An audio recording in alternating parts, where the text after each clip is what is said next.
if Bitcoin repeats previous behavior, Bitcoin should probably bottom in Q3 or Q4 of this year. If it falls over 70% like it did last time, then it's probably going to be in the region of 40,000, could be a little bit above, could be a little bit below.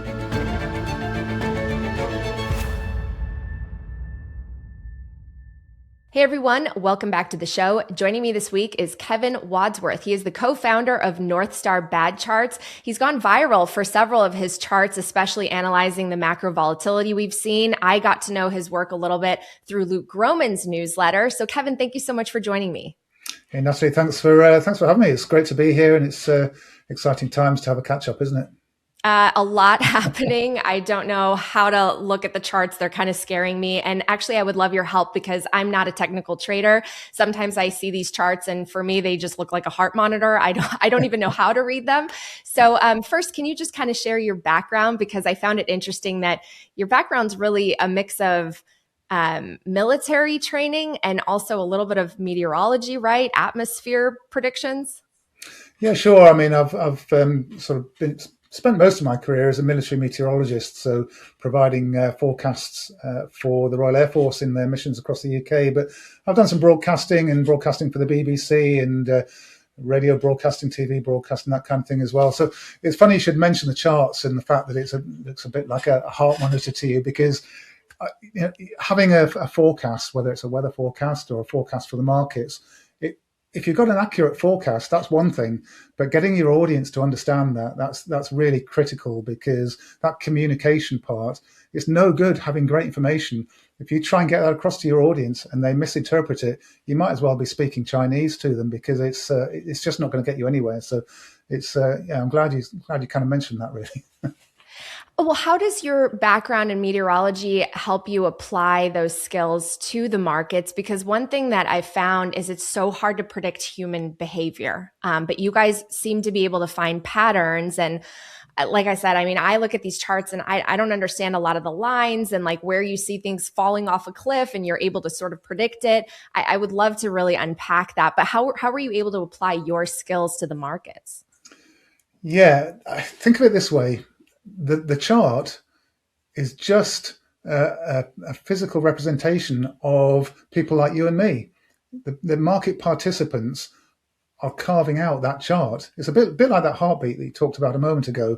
You look at a heartbeat monitor and it shows you whether you've got a high heart rate or a low heart rate. A doctor has to bring together all of the information when they're trying to diagnose what it is that you've got wrong with you. They don't just look at, they don't just stick a thermometer in your mouth and take your temperature and say, you've got some terrible illness. They need a lot more information. So they bring all of that information together, and it's that weight of evidence that is what helps us to discern what is most likely to happen in the future. With a weather forecast or with a diagnosis for a patient, you're sort of saying, what is the most likely cause? What's the most likely? Is it going to rain in a couple of days' time? What's the weather most likely to be? It's never a case of it is 100% certain to do this. It is 100% certain to do that. It's a case of gradually sort of working out and kind of ignoring the stuff that isn't relevant and focusing on the stuff that is relevant. So predicting the future is about that, and I think that's where my background comes in, because it's a weird kind of mixture of science and art, kind of a dark science kind of So predicting the future is never easy, but there is a way to do it, and there is a technique to it, and I think hopefully your audience will appreciate what we're going to say today. I find it fascinating. You just made me think of something that Morgan Housel wrote about in The Psychology of Money, which is that markets and finance, it's this very unique industry and world where you could have someone who's like a PhD and have an MBA, multiple degrees, all this experience, and actually get outperformed by like a janitor or someone that's just really good at timing or trading the market. So it's super, super crazy. But let's bring up this first chart, because I believe you have it pinned on your Twitter profile. The capital rotation event. Everything looks like is going into a bear market versus gold, including Bitcoin, which is what a lot of my audience members are passionate about. Can you explain this chart and what it means? Coin Stories is proudly brought to you by Gemini. Start your Bitcoin savings account today. Plus, investing in Bitcoin has never been easier thanks to Gemini's Orange Bitcoin credit card. I've got mine right here. Earn up to 4% back in Bitcoin on everyday purchases like gas, dining, groceries, and more. No annual fee, no foreign transaction fees, and no exchange fees on your rewards. Plus, sign up today and get a $200 Bitcoin bonus when you spend $3,000 in your first 90 days. Head to Gemini.com/Natalie. Make sure to get your copy of my new Bitcoin 101 book, Bitcoin is for Everyone. It explains why life has become so unaffordable and how Bitcoin can help you build lasting wealth and freedom. It makes the perfect gift for those new to Bitcoin. Just visit the link in my show notes. Coin Stories is also brought to you by Ledn. Need cash but don't want to sell your Bitcoin? Ledn is the global leader in Bitcoin-backed loans, issuing over $9 billion in loans since 2018. And they were the first to offer proof of reserves. With Ledn, you get custody loans, no monthly payments, and more. Visit ledn.io/Natalie to learn more and get a 0.25 percentage point off your first loan. I'll be sharing my Ledn Bitcoin loan journey soon, so stay tuned. And Abundant Mines. One thing I appreciate about Abundant Mines is how straightforward they make Bitcoin mining. You own the machines, they host them in the US, and the pricing is clear up front. It's built for people who want exposure to mining without running operations themselves. And the equipment may qualify for 100% first-year bonus depreciation. Learn why so many real estate investors are turning to Bitcoin mining. Head to abundantmines.com/Natalie. Yeah, sure. Well, we'll get onto the Bitcoin side of things in a little while, no doubt. But this is a chart, as I said, look, having good information is just part of the picture here, but getting the audience to understand that. So I came up with this graphic just so that people can have a quick look at it and get a good idea within a minute or two of what's going on here. Look at what it says on the chart. Okay, start with the red matrix there. This is capital rotation evidence, and all of these things are in a bear market priced in gold. So USM2 money supply is in a bear market priced in gold. DXY, that's the relative strength of the US dollar, is now in a bear market versus gold. CPI and PPI, consumer prices and producer prices, currency in circulation, the equal weighted S&P, the New York Composite, the Dow Jones, the Wilshire, the Russell, the S&P, the NASDAQ, they're all in clearly defined technical bear markets priced in gold below long-term moving averages, below support lines, technical indicators, all aligning to say that they're in a bear market priced in gold, and they've all fallen 30, 40, 50% versus gold. So in clear bear markets priced in gold. That's important, Natalie, because any one of those can go into bear market priced in gold, and on its own, it doesn't mean very much. It's just one piece of a big jigsaw puzzle. But when you get 2, 3, 4, 5, 8, 10, 12 of these things all happening at the same time, you can look at the last times in history when this happened, and it tells you on the image there when that happened. It happened 1930, 1972, 2002, and what happened in those events. Well, I can tell you what happened. Precious metals, commodities, energy, oil, all had their bull era runs, and the stock markets suffered major problems in 1929, 1930. It fell by whatever it was, 80%, 70, 80% in one massive drop. In the 1970s, we saw three stock market rollovers of, might have been 25, 35 and 45%. Each one got larger. In fact, I think the final rollover in the 1970s was around about 50% on the S&P. And then in the early 2000s, we had a drop of 50%. And then in 2008, we had another drop of 50%. But all of those occasions, all those three examples have one thing in common. The stock market kind of went nowhere for 10 or 15 years. From its peak, it had suffered a drop or two drops or three drops, but it took 10 to 15 years for the stock market to make nominal new highs. And that, Natalie, is critical because it's that 10 to 15 year time frame when gold, silver, energy, oil, commodities all go bonkers. Now, this is where, we start looking at correlations with cryptocurrencies and Bitcoin, because Bitcoin has only sort of been with us for a limited period of time. I mean, we're talking here about history that goes back 100 years. So we can have a high degree of confidence for what the charts are telling us because we've got a lot of evidence. But Bitcoin and cryptocurrencies have only existed in one type of environment. they've only existed in a stock market friendly environment. So the capital rotation that took place towards stock markets was in 2012. That's when the last gold bull era finished. And that's when cryptocurrencies and Bitcoin hit the scene. So they arrived in the scene in a risk-on friendly environment. And throughout that entire period, from then until now, we've seen obviously Bitcoin outperforming gold. Well, Bitcoin's cryptocurrencies have outperformed everything. Bitcoin's outperformed gold by a zillion percent. But what happened in the very early stages of Bitcoin, of course, it started from a standing start. It started from near zero. So it's much easier to make thousands and thousands of percent gains when you're a very low cap stock, whether it's a mining company or whatever it is. If you start off with a market cap of $10,000, it's much easier to go from 10,000 to a million than is to go from a million to 10 million and then from 10 million to 100. Right. So you get this loss of momentum taking place, is kind of what I'm sort of getting to here. And then your asset will then stabilize and find its place in the market. Okay, it takes years and years for an asset to find its place in the market and to find what it's correlated with. Is Bitcoin correlated with gold or is it correlated with stock markets? Well, all we can say so far is that thus far, Bitcoin has been correlated with tech stocks in particular. And if you look at the NASDAQ times 2 or NASDAQ times 3, that's where you find the correlation with Bitcoin. This chart here is demonstrating that gradual loss of momentum. Now, I'm not saying that the Bitcoin to gold ratio is going to drop all the way to the bottom right-hand corner there and drop to whatever it is, 2 or 1 or less. I'm not saying Bitcoin is going to go down to $5,000-$10,000 or less. What I'm saying, I'm using the technical chart here just to identify strength and weakness.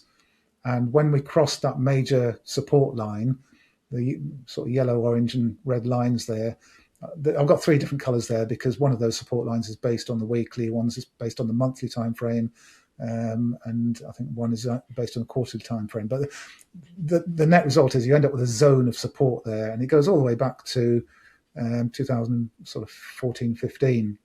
So we've broken below that, and it's a way of identifying, a developing weakness in a chart, and in this particular chart, it's Bitcoin versus gold.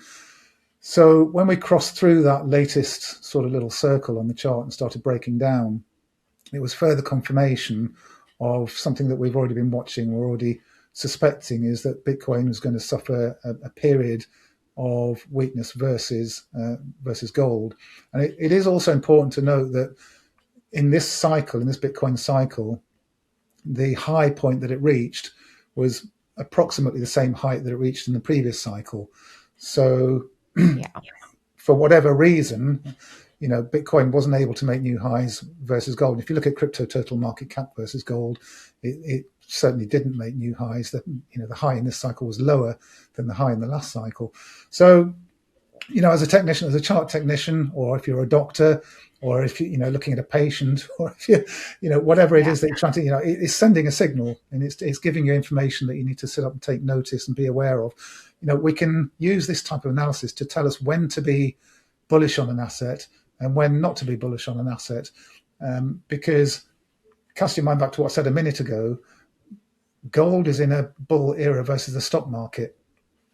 There's a Rosetta Stone to investing, and that is gold and the S&P, because you're either in a gold favored environment, or you're in an S&P favored environment, a stock market favoring environment. There's nothing else. You're either favoring gold or you're favoring the stock market. And if you know which of those 2 phases you're in, then that is going to guide your investing for a decade-long period, because you should be measuring your stuff in either gold or S&P. So in an S&P bull era, you price everything in SPX. In a gold bull era, you price everything in gold. And if your asset is outperforming gold, woohoo, brilliant, whoopee, go right ahead and buy it. So silver, for example, recently broke out versus gold and went on a massive run where it went up 300%. So you can use the silver priced in gold ratio to know when to buy silver. And the same is going to be the case for a whole range of assets. And this is helping us to identify when we can next get bullish for Bitcoin, because Bitcoin going up versus the US dollar isn't really what I'm personally interested in as an investor. I want to know, is Bitcoin outperforming gold now, because we're in a gold bull era. And when Bitcoin breaks out versus gold, I'm going to be right in there, rotating back into Bitcoin again. So as this drop develops, what happens on a technical chart is you start to develop resistance levels. There's that arc-shaped pattern at the top, which is a perfect geometric arc, and it's the opposite of a cup and handle pattern. You'll often hear chart technicians talking about these cup and handle patterns. Well, gold and silver just broke out of a cup and handle, and that's why we just saw that enormous move for gold and silver. Well, the opposite kind of thing is happening with this chart, and the upside down cup is guiding the price or the ratio downwards. So as soon as we break out above that inverted arc, we know that something massive is happening, and something that's likely to last for a long period of time. This is a macro monthly chart. So that's how we, it's like diagnosing a patient. I'll go back to that analogy. We're diagnosing a patient here, and in this case, the patient is Bitcoin. I mean, it's a very interesting chart. And I think it did surprise a lot of people how much Bitcoin has underperformed gold and didn't hit a new high. I mean, in nominal terms, we didn't go that high either. 126. I think people were expecting some kind of a blow off top, 200K, 300K, 400K. Yeah, and I think a lot of people are disappointed this cycle. However, we have seen a precedent of gold sort of moving first, especially around some macro weakness, geopolitical conflicts. And even BlackRock has put this in some of its research that Bitcoin tends to outperform in the, say, 3 to 6 months after something like that. So you do, it sounds like, expect a bit of a turnaround. You're going to be adding Bitcoin. I know a lot of my audience members are waiting to see when Luke Groman's going to add back Bitcoin. But for the average person, isn't it very risky to try to time it? Because you could end up really missing out, and then and you could lose a lot of money. Okay, I'll try and frame this in a way that will cover all markets, because hodling Bitcoin is like stacking gold and silver. So, people of a certain generation, a little bit older than me, they're sort of wizened old stackers who've been stacking gold and silver since day dot. Well, if you're a stacker, then you don't care about the price fluctuation. You just keep stacking in the knowledge that you're going to be preserving your purchasing power. With Bitcoin and cryptocurrencies, of course, recent history has enabled you to massively outperform inflation and massively increase your purchasing power. So hodling, stacking, it's the same kind of thing for two different markets, really. So it depends on your mindset. It depends on the time frame. If you've got a long time frame and you don't mind sitting through the 60, 70% drawdowns that Bitcoin goes through, then fine, go for it. If you've got the mental stamina and the stomach to go through that, then fine. But it's also a question of not putting your entire NAV into any one asset. I'm not a financial advisor, but I think it's pretty well accepted that putting your entire NAV into one asset is not really to be recommended. So, you hedge your positions with stuff that is on opposite sides of the coin. And at the moment, you've got gold on one side of the coin, you've got Bitcoin and stock markets on the other side of the coin. So we know that they, or we at least know that when gold is in its bull era, it's massively outperforming the stock market and vice versa. So you can use that information to hedge your position and make sure that you're not just having to sit through an 80% or 70% drawdown. You don't need to do that. But I take your point. Unless you really know what you're doing, then and you've got a technical chart in front of you, or you're following someone who's got a technical chart that you trust, then I do take your point. Knowing when to exit and when to enter is not something that a lot of people would necessarily understand. Do you believe that there's been some manipulation related to all the derivatives that were created on top of Bitcoin that essentially artificially inflate the supply beyond the 21 million in terms of these kind of paper products that they then kind of push the leverage to the limit, and then you get these massive crashes and it wipes a lot of people out in one moment? It's entirely possible, and the same sort of manipulation occurs across all markets, really. I mean, you'll hear gold and silver bugs talking about massive manipulation in paper silver. It's a feature that is common to multiple markets. And yes, on smaller timescales, huge amounts of manipulation take place, huge amounts of leveraged plays, and huge amounts of the whales in the market, whether it's in the crypto space or whether it's the bullion banks in the precious metal space. They are able to move the markets to an extent over a short time frame in the direction they want to. But my observation is that over a time frame of years, that ability is lessened. So the markets will win out one way or the other. Market forces win out one way or the other. So gold, silver, oil, commodities and energy, they track each other, they follow each other. So if you're thinking that silver is manipulated, yeah, okay, I can understand your point of view, and the same with your point on Bitcoin. But longer term, the long-term market forces will come to bear. And the technical, and something else I want to mention here, fundamentals and technicals. Talking to Luke Groman the other day, we mentioned earlier on, he's fantastic at what he does. And if you're going to be following someone with who's able to sort of untangle all of those fundamentals and the narratives, then he's your man. I'm looking at it from a technical point of view. He's looking at it from a fundamental point of view. I find it a lot of hard work to go through all those fundamentals. And my view is that all of the fundamentals, all of the market participants are what's moving that price chart. And when that price chart moves through a particular technical level, that's what causes the buying to come in, because all the algos, all the human traders, all of the it might be ETFs, the hedge funds, whatever, they're looking at the same levels that we're looking at. So when price pushes through resistance or falls through support, as it has done with Bitcoin recently, you can see the result. When the support level on that chart you're just showing broke down, you can see exactly what happens when that takes place. So the fundamentals are the chart, and the chart is the fundamentals. It's the same thing. It's one and the same thing. I'll tell you a story. The uranium space is a little bit like meme coins. There are uranium mining stocks that go up thousands of percent in a uranium bull market. And I was looking at the uranium stocks several years ago, and the fundamentals for uranium were brilliant in 2014, 2015, 2016. So the fundamental analysis was telling us, buy uranium, buy uranium.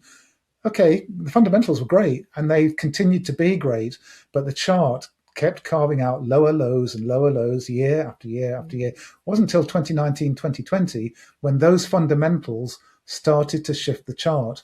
And it's the chart that I'm buying. It's the chart that I'm going to make my money on. When the breakout takes place, that's where I'm going to make my money. I don't try to guess where the bottom's going to be or figure out where the bottom's going to be. It's not. I know it's where the clicks come from. It's where the likes come from when you call the top and you call the bottom. But if most traders and investors are honest with themselves, that's a bit of a mug's game, really. I don't really recommend that. I want to catch the meaty part of the move from the breakout, and I don't care if I don't catch the top. I just want to catch that reliable bit in the middle where you've got strong confidence levels, because it's all about confidence. When you're building a picture, when you start to get a clear picture, that's where you've got the confidence. If you haven't got the full picture in front of you, you're kind of guessing. If you've got a jigsaw puzzle in front of you and you've only got a quarter of the pieces in there, you're kind of guessing what the end picture is going to be. You need a few more pieces, then you get a good idea what the picture is going to be. Then you can place your bets, and then you catch that chunk there. You get out before the top. You don't worry about the top. I'm not bothered where the top's going to be. I just want to get those gains. Yeah, no, that's a really good analogy.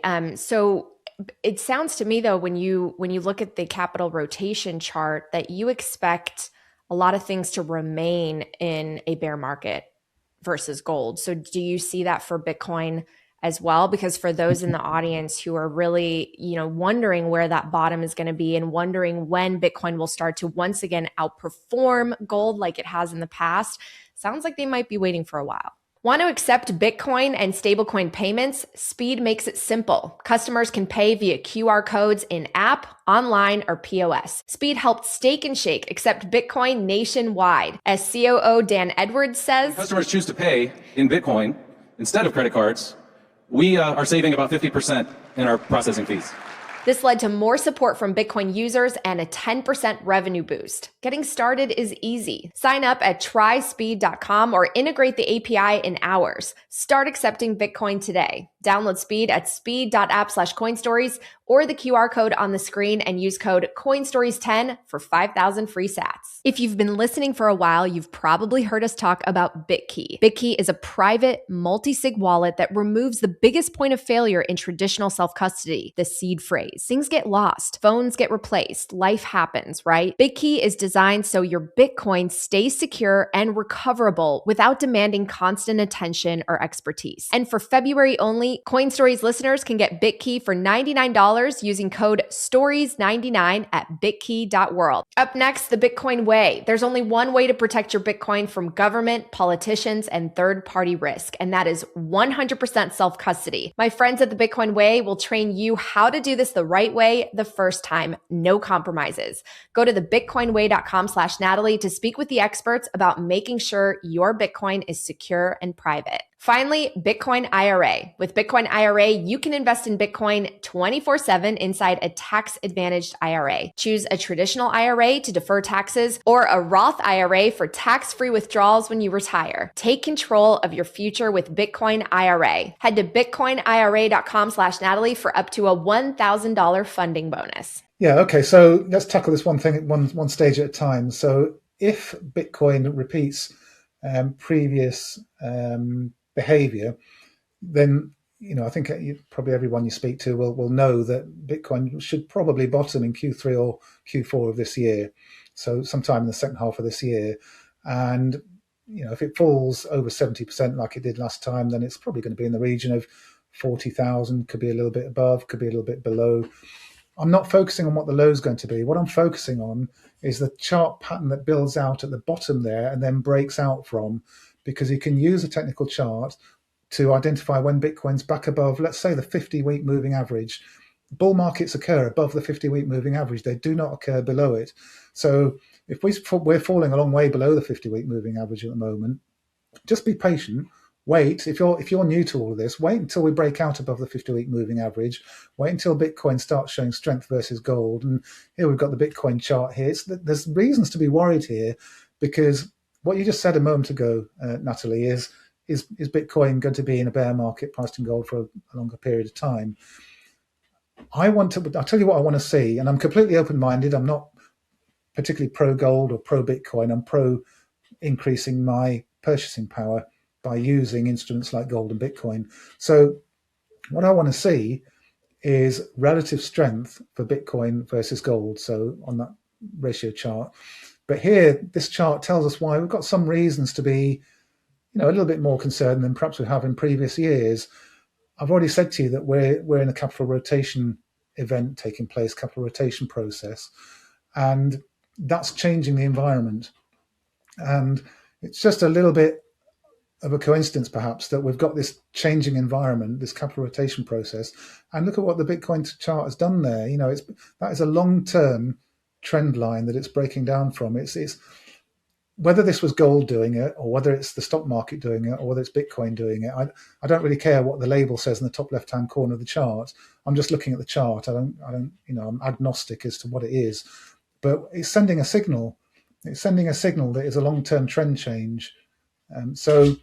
Something I want to say here that the Bitcoin community probably going to hate me for, but it is a true fact, is that 4-year cycles can occur in a 10, 15, 20-year downtrend. A 4-year cycle doesn't mean that each time you get a new cycle, you make higher highs. So the cycle, all this 4-year cycle is measured from low to low is roughly 4 years. So you get a major low, and then 4 years later, you get another major low. It doesn't tell you whether that major low is going to be higher or lower than the previous one. And it tells you absolutely nothing about how high it's going to go either. If you look at cycle theory, it's to do with how left or right translated the cycle is. In other words, does it make its high early in the 4-year cycle or late in the 4-year cycle? If it makes its high late in the 4-year cycle, then that's a good thing. That's bullish. It means you spent most of the 4 years going up. But you can also have a 4-year cycle where you put in your low, and then 6 months later you put in your high, and then spend 3.5 years going down. and then put in another low that's much lower than the previous low. So I just want to throw that out there because that is a fact about cycles. And I'm not saying for a moment that Bitcoin isn't going to get above 126,000 in its next bull cycle. All I'm saying is it's not a zero probability. It is not a zero probability that Bitcoin will not get above 126 in its next cycle. Whether you assign a 5% probability to that or a higher probability to that occurrence is, we don't really have the data yet to be sure. But this chart that we're looking at here tells us that it is very much a possibility. And I'll just leave that there. I don't want to scare people, but yeah. Let me ask something about this chart, because when I look at it, what's concerning is you have that critical support line that all of us can see. And it seems like Bitcoin has always just kind of tapped it, made a new high, came down, but now we've gone below it. And a lot of people are concerned that we're going to go even lower. I mean, this seems to break the entire trend. And I think that worries some folks, even those who have been investing for a very long time. So what should people know when they see something like this completely breaking down from the critical support and they're worried about how low it could potentially go? And again, I do want to remind people that in the last, if you look at it by 4-year cycles, which that's a theory that a lot of people say is actually dead now, but if you look back at the 4-year cycles, the all-time high down to the bottom, it's been on average like 75 to 80%. And that would put us from our 126,000 all-time high in October 2025 down to like the 30K range, which I know makes some people a little uneasy. It does, and it'll probably break a lot of the models that people are following, whether it's rainbow charts or what. I don't really pay too much attention to some of these exotic models that people apply, but there's an S-curve model where people are sort of explaining Bitcoin's loss of momentum by saying it's going to turn back up and form this kind of S-curve where it starts going parabolic again. Well, that's a possibility. Yes, it is. But whilst it's broken below critical support, that possibility is completely off the table.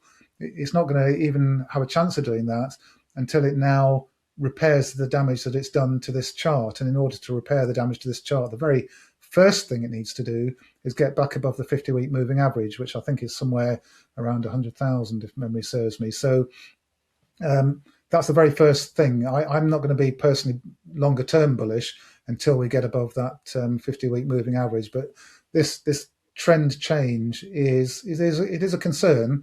It doesn't automatically mean that Bitcoin's going to, suffer some complete and utter disaster, but it does make it a possibility that something much more serious might occur this time than in previous cycles. I want to bring back up your capital rotation chart one more time to clarify something, because when I first saw this, I thought that this was the event. But when you read your paragraph, it says that in time, this leads to the capital rotation event. It seems like the event is not here yet. It's on the way. And what does that mean? Yeah, well spotted. I'm impressed you spotted that. It's important as well. You're pointing out a very important point here, because this is a process. So this is a capital rotation process. And the first part of the process is gold moving into a bull market versus all of these instruments, or in other words, all of these instruments being in a bear market priced in gold. That's happened. So that part of the process is done. The event is really only certain with hindsight, because the event part of the capital rotation is when the stock market falls far enough that you can have confidence that this kind of process has resulted in a major shockwave running through the stock markets. What you need to happen, going on previous examples, is for the stock market, as I said before, to kind of go nowhere over a 10 or 15-year period. So we need to put in a high on the S&P and break major support. We have to do enough damage on the chart, on the nominal price chart for the S&P, to cause it to then struggle to recover and then fall further at a later point in time, so that over a 10-year time frame, the stock market doesn't really go anywhere. Now, some people have said to me recently, and I think Luke might have mentioned it actually, that it's possible that this capital rotation event is slightly different to previous ones, where stock markets don't really have a major downside event, maybe 10 or 20%, but nothing comparable to 1930, 1970s, and 2002. So it's possible that the stock market kind of just weakens, if you like, but doesn't suffer a major event. But gold continues to massively outperform, and silver and commodities and energy and oil, as they're all already starting to show signs of doing. So we have to continue to monitor this, but currently the expectation is still for an event.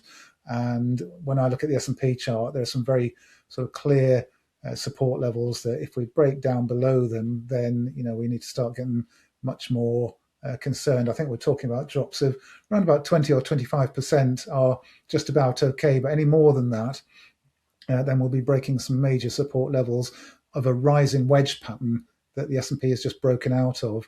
That's probably mumbo jumbo to a lot of people watching this, but a rising wedge pattern on a chart is usually a bad thing to see. It's normally sort of the chart is, like that. You've got a rising wedge there for the Dow to gold ratio. And when you break below it, that black support line there, that's a sort of a rising support line. When you break below them, then that's sending a trend change signal. So casting your mind back to that chart that we just looked at, where Bitcoin's just starting to break down, you can see what happens on this ratio chart when it breaks down. The Dow to gold ratio, it gave a signal in 1930. It gave the signal that we were going to see a huge stock market drop. It gave the signal in the late 1960s and early 1970s that we were moving into an era where gold was going to outperform the stock market for a decade. It gave that signal in 2001, 2002, and we know that gold went on to peak in 2011-12, having moved up from $250 to $1,900. So we've got signal number 4. We sat up, we took notice, we took positions in gold and silver when we got the signal. And the fact that it's given that signal is problematic for anything that's correlated to the stock market. And thus far, the correlation between so the Bitcoin versus gold is behaving in the same way as NASDAQ versus gold. If you overlay those two charts, they track each other, Bitcoin gold ratio and the NASDAQ gold ratio. So we're getting all of these signals from the charts. It's multiple pieces of evidence, where it's like giving a patient, putting a thermometer in the mouth and taking the temperature. You test the blood, you give them a scan, you give them an X-ray, and they're all building a picture.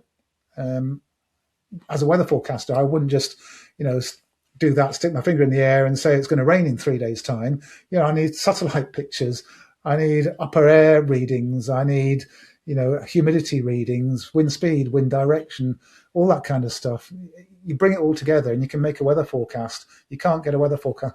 No, you can't do that and get a weather forecast. And the same thing, you can't do that with charts either. So, all of this discussion has been about weight of evidence and what it's enabled us to anticipate, which we have done effectively so far, and what it's continuing to allow us to anticipate and be aware may be coming our way, and position accordingly. And that's what it's all about. Yeah, I mean, when I hear event, I just think crash. Like you're waiting for that next big crash. I feel like a lot of people are in this holding pattern, waiting for that, and then what we know will come after it, which is the big print. Although there's a debate as to whether the print will work in the way that it has in the past, right? Because I think for my audience that's been following macro so closely, as well as Bitcoin, it's like the underpinnings of the system are starting to change and unravel. And I know Luke mentioned this on your show as well as mine, the primary reserve asset, not talking about the reserve currency, but I make a distinction between asset and currency here. The primary reserve asset appears to be gold again now. So we're shifting back in time. And a lot of the previous crashes that have happened in a system that was in some way at least partially tied to gold still. And then we started to really unravel. In 1970s, we broke ties completely, and then it went off the rails, right? And we print our way out of everything. And in 08, 09, I feel like we showed the world that we might impose austerity measures on others, especially the IMF will, if another country has a currency crisis, but we can always print our way out of it. And then what Luke mentioned also, 2022, weaponizing the dollar during the Russia-Ukraine war. It's like we've highly incentivized everyone to say, why would we hold US treasuries as the primary reserve asset? We have to find alternatives. Maybe we take a step back and go to gold. Going back to stocks, I mean, what do you expect to happen when the crash comes, but we need tax receipts to essentially back our currency? And that's something Luke talks about as well, not to mention him 100 times. But it's like we can't afford for tax receipts to fall. So they're always going to prop up the stock market. So we might go into a little bit of a correction or a reversal, but they always manage to just paper it over, just like they did with COVID and 08, 09 and everything else. Won't it be the same this time? And then everything will make a new all-time high? Yeah, and you have to remember, of course, Natalie, that everything's being priced in depreciating currency, fiat currency. So if you zoom out on any chart for, well, I was going to say the stock market, but pretty much anything, it could be house prices or the price of a tin of beans, whatever it is, the price goes from bottom left to top right. So the stock market is no different. So whatever decline comes from the stock market, you can be confident that it's going to be recovered and it'll be going on to make new all-time highs. This is all about just trying to avoid being in assets that are underperforming for significant periods of time. And if the S&P is underperforming for a 10-year time frame, then that's something that we need to know about. Yeah, your stocks are going to be paying dividends, and they're in everyone's 401k or over here in the UK in your retirement pension plans. So it depends at what stage you're at in your life as well, because if you're about to want to access your retirement funds, then the last thing you want to see happening is the stock market falling by even 20 or 30%. It's not what you want to see happening. So longer term, the stock market, I'm quite confident will recover, but over a 10-year time frame, and with money printing, that's something that I haven't mentioned actually. The 10-year yield is kind of at the heart of all of this. The 10-year yield chart broke out post World War II, and there's a line on that chart, 2 lines on that chart that I've labelled the pain line. Okay, and the pain line is a resistance line on the chart, and I called it that because just to me, sort of trying to rationalise it, the reason the 10-year yields were continually going down from 1980 to recently, a 40-year time frame, the 10-year yields were just trending down. Look at what's happening to debt to GDP. It was rising from 31% to 129%.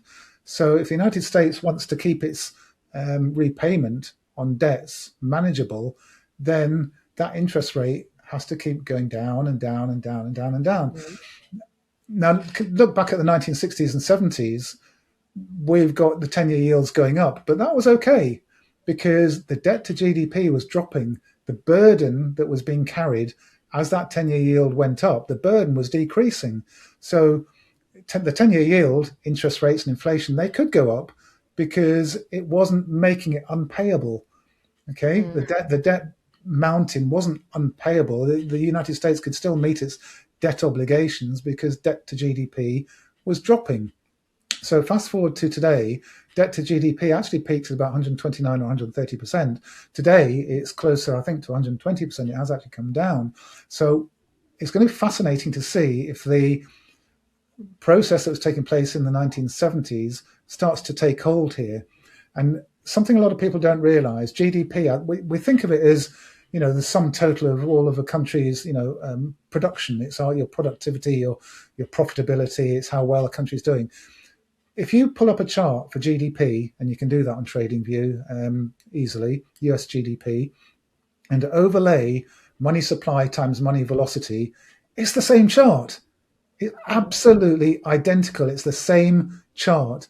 So if you know that GDP is actually money supply multiplied by money velocity, and you understand that increasing money velocity is much harder, then the easy way to make GDP go up is to increase money supply. And what's happening with M2 at the moment? M2 is starting to go steeply upwards again after a pause. So I think it's quite, and people are trying to work out how can the 10-year yield go up? How can it be allowed to go up when we've got debt to GDP of 120%? Simple answer, massively increase your money supply, just like happened in that period during the 1970s. That will get your debt to GDP down, and that will allow interest rates to rise. The market there is telling us that the 10-year yield wants to go up. I'm not an economist, but that's what it's telling us.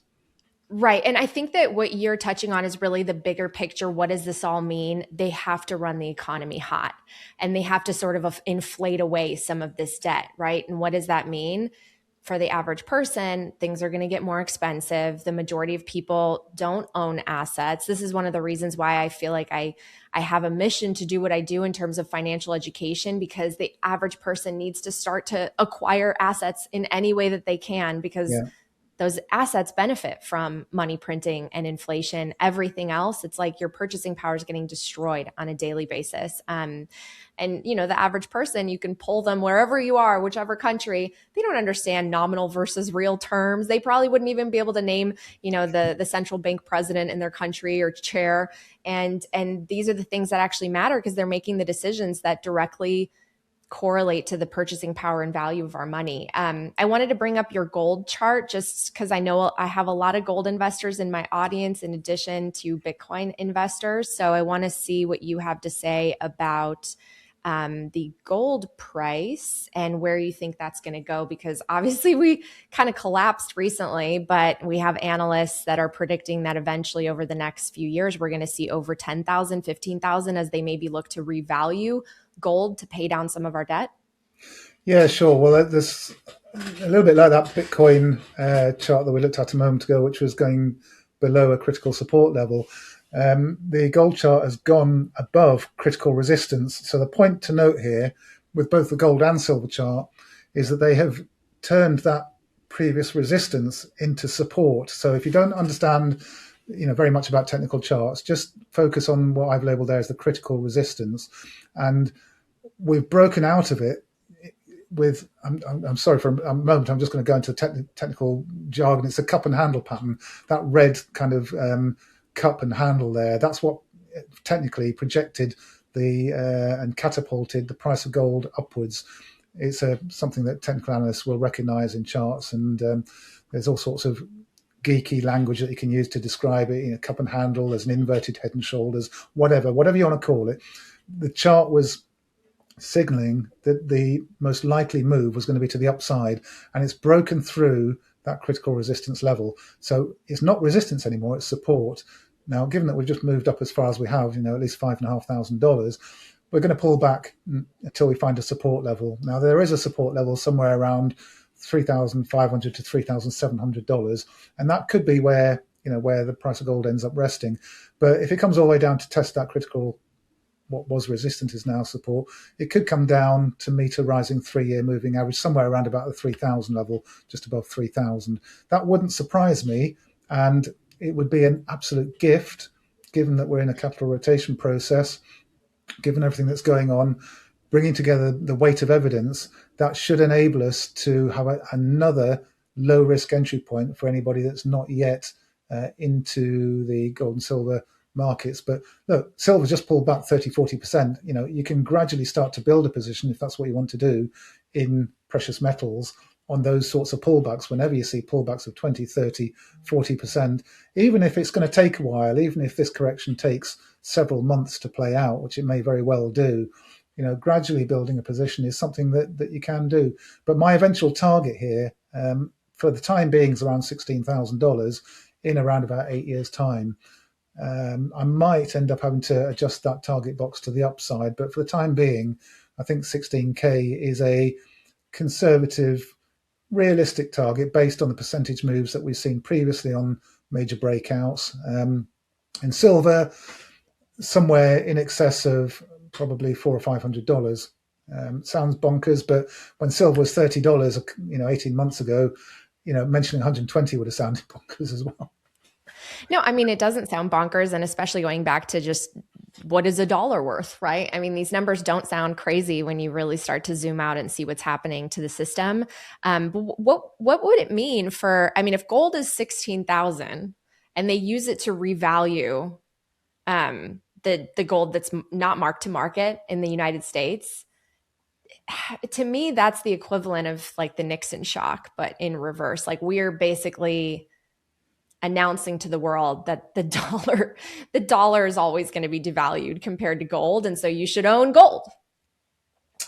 It is over a long enough time frame, but we don't all live long enough to sort of benefit from that. So 1980 to 2000 was a 20-year downtrend, and I'm of the view that these things are secular and cyclical, and the markets will rotate in favor of gold and then rotate in favor of stock markets. And if gold goes up to $20,000, it'll probably come back down to 10, and it'll form a new plateau, a new base at that kind of level, unless, of course, there's some kind of intervention, some kind of revaluation, the government steps in, and that kind of artificially affects the price of gold. But left to the market, then somewhere in that sort of 20,000 area is entirely reasonable.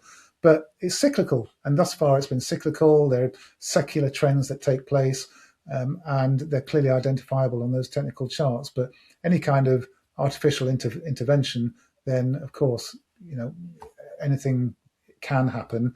All we can do is play it on the basis of probability. Some of us Bitcoiners have been chuckling at the volatility in gold because, a lot of the gold bugs have said Bitcoin's not a store of value because look how volatile it is. And the volatility has been crazy on the gold side. And I do believe that the upside is tremendous in gold as well, just because so few people are allocated. I mean, when you look at portfolios and financial advisors, rarely do they have their clients have a position in gold. I mean, they're starting to now, but that wasn't a thing. It was the 60-40 all the way. There was no Bitcoin and gold in it. Absolutely. I mean, the 60-40 is one way of kind of guaranteeing that you're going to have to ride those downtrends, whether you like it or not.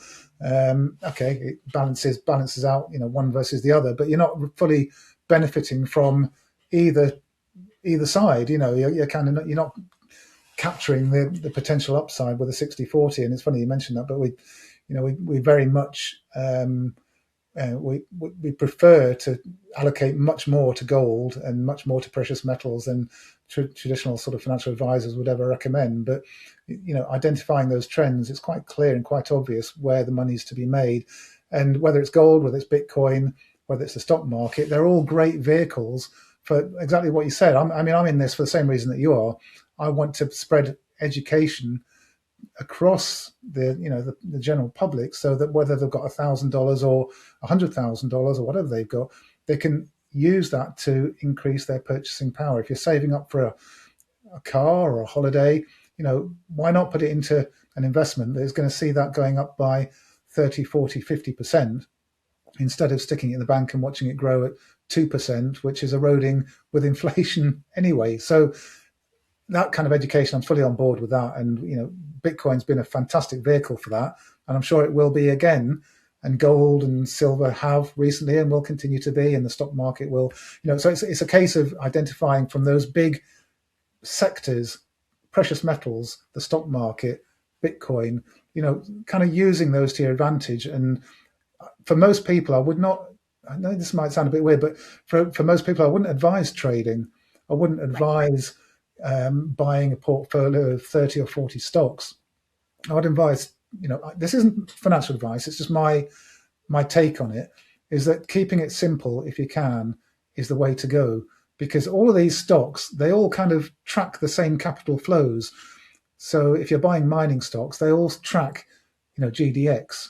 If you're buying cryptocurrencies, the vast majority of them will track each other. Of course, they go up and down to varying degrees. And stable coins, you start getting a conversation about coins like Monero or whatever that are bucking the trend to some extent. But there are asset classes. That's what I'm trying to say. Precious metals is an asset class, energy and oil is another, and cryptocurrencies. So you can use those asset classes and just keep it simple. Keeping it simple for most people allows you to sleep at night and not worrying about, if you're going to be wiped out overnight. Well, I think it's an important message that everyone does need to be investing in a world where they just print money. You have to be, because compounding makes such a huge difference. Whether you do have just a little bit to invest or a lot, you need to be thinking about assets. So as we start to wrap up, you said that you think Bitcoin will bottom in like Q3, Q4. It just sounds so painful. I don't think we've actually ever had 2 down years in a row, and we ended last year negative, I think 6%. But do you expect us to actually be lower again this year, which would be sort of it would be historic in the sense that we've never had 2 red years in a row for Bitcoin? Yeah, I think that's just a sort of feature of kind of timing. The timing just caught both years in that way. But overall, when you look at the decline, the percentage decline, and the period of time that it takes to decline, I think it's going to be comparable. There's no reason why it shouldn't be comparable to previous declines. I know each decline has been slightly less than the previous one. So, okay, let's go on a 70% decline rather than what it was 77% or whatever it was last time. So, set your expectations. And if it's less than 70%, then great. And it could bottom much sooner. It could bottom in Q1, before the end of March. It could do that. It's not impossible. But for it to do that, as I said before, I want to be back above that 50-week moving average. I'm not going to be on board that we're in a new trending bull market until we meet the criteria that have defined all previous trending bull markets. And one of those criteria, and there are several, I'm not going to go through them because it's technical and it's going to send your audience to sleep. But one of those is the 50-week moving average, and getting above that 50-week moving average is a strong indicator for a new bull market. So I don't care if it has to rise $20,000 to get to the 50-week moving average. I'm not bothered about that bit. I'm going to accept that I don't catch that bit. I'm going to be in the more confident bit above the 50-week moving average. Because, of course, it could just move up to the 50-week moving average and then plunge lower. And I don't want to be a bag holder. I don't want to get caught in that. Right. And so basically you're kind of looking for a signal that there's going to be some sustainable momentum for capitals to flow back in. And right now, I just don't think we have that, even when we make a little bit of a new, I don't know, we're moving in the positive direction right now as we head into the weekend, but that of course could change again and we could hit another downturn because Bitcoin always tends to recover a little bit and then it was what just happened was a measured move. So the initial downdraft, the initial move down, stopped and formed a consolidation pattern on the chart, and then the move down that's just occurred is a repetition of the initial move. It's called a measured move, and in technical analysis, you can often get a very good guide as to where the price is next going to bottom, and that was in the low 60s thousands, around about 63, 64,000. Of course, the price hit that kind of area and then bounced. So we're now seeing a relief bounce, a relief rally, and it's forming a chart pattern now that we can start to identify that looks like another bearish rising wedge type of pattern. And if it breaks below the support on that, then down we go further. So it's being patient, waiting for that weight of evidence. And you can jump in now and end up regretting it, or you can just have that patience and wait for the evidence. And that, keep going back to that because it is a worry. Keep this in your mind. If you don't remember anything else, just remember this, and also remember that what have we had this year? We've had a crypto-friendly president. We've had ETFs. We've had M2 exploding. We've had right. A lot of narratives have come and gone, and a lot of talking heads. I'm not going to name and shame them, but we all know who they are. These people with massive accounts with millions of followers that say we're going to be at 200,000 before Christmas. Oh, okay, that didn't happen. So we're going to be at 150,000 by the end of February. Oh, okay, that didn't happen. So, understand and realize who's trying to help you and who's just, talking their book and who's just kind of a perma bull. It doesn't help anybody being a perma bull. You have to recognize evidence when it's in front of your face. If you don't recognize a simple bear market when you're breaking down into a bear market, then there's something wrong with what you're doing. Either you don't know what you're doing and you just genuinely haven't got a clue, or you're deliberately misleading the audience. Below the 50-week moving average, below critical support, you're in a bear market. It's as simple as that. I know it's here. A lot of us didn't want to believe it because, again, we thought we'd go higher, but I totally understand. I've had some of these perma bulls on my show. I want to be one, but I think I come from this immigrant background. My audience who knows my story, I know what it's like to lose everything. And there's always a sense of like when's the rug going to be pulled out from under me? So I tend to be a little more bearish when I probably should be bullish, but that's always kind of helped me too at the same time, because I never want to be over my skis. And a lot of people have been with leverage. I warn people, don't do it. It's not worth it, especially for the average person. Don't trade it. Dollar cost average. I know for some people, they want to feel more diversified, especially over different time horizons. Like, that's okay. For me, I'm the product of not just an immigrant background, but that great financial crisis, that just put terror into me for financial security. And sometimes if you don't bet big, you're going to lose out, right? Sometimes over diversifying into something that just goes up like 5% a year, you're basically just tracking inflation. So calculated risk is good, but you don't want to be in over your skis with too much risk, too much debt, too much leverage. Any final thoughts? Yeah, control your risk. Risk management is really important. When you're entering a position, you have to have in your mind how much you're prepared to lose. Trading is all about that. It's about how much of your NAV you'll lose if it goes against you. So over a long period, how about play the long game? It's my advice anyway, is try to play the long game. Grow your purchasing power at a significantly greater rate than inflation. Don't getting into this mindset where you're going to make 100% in a couple of months. It's dangerous. You learn with time that that's a bit of a dangerous mindset. Yeah, it's great when you hear people have done that, but trying to achieve that is, it can be a little bit kamikaze style, can't it? It's true. I tried to experiment once with options years ago, and I got too, I guess greedy would be the word. I thought I was going to keep going higher. I was making so much, and then boom, it crashed, and I ended up those expired worthless as I didn't sell in time. Well, there's a lesson right there, isn't there? A huge lesson. Sometimes we need the lessons, right, to teach us to be better investors. And my dollar cost averaging Bitcoin has been the best performing asset that I could have done without professional experience and technicals. Well, Kevin, it's been so great to have you. Where can people find your work? Yeah, sure. Well, you can find me on X at Northstar Charts on X. Lots of free information on there, of course. And if you want a lot more detailed stuff, including all sort of buy and sell signals and that kind of thing, it's NorthstarBadcharts.com. You've got to blame my friend and business partner, Patrick Corinne, there for the bad charts part of it. But I think he was being ironic, or at least I hope he was. NorthstarBadcharts.com. Great. Well, I will link your work. Thank you so much. Hopefully we'll chat with you again about this capital rotation process as it turns into an event. Thanks. Thanks, Natalie. Thank you so much for checking out this episode of Coin Stories. Make sure you're subscribed to the show so you don't miss any new episodes. If you can, turn on those notifications and leave us a positive review. They really help the show grow organically with new listeners. We have a free weekly newsletter. You can sign up at thenewsblock.substack.com. This show is for educational and entertainment purposes only. Nothing should constitute as financial investment advice, and you should always do your own research. I'm always open to feedback and guest suggestions, so please feel free to reach my team at info@talkingbitcoin.com. I'll see you next time.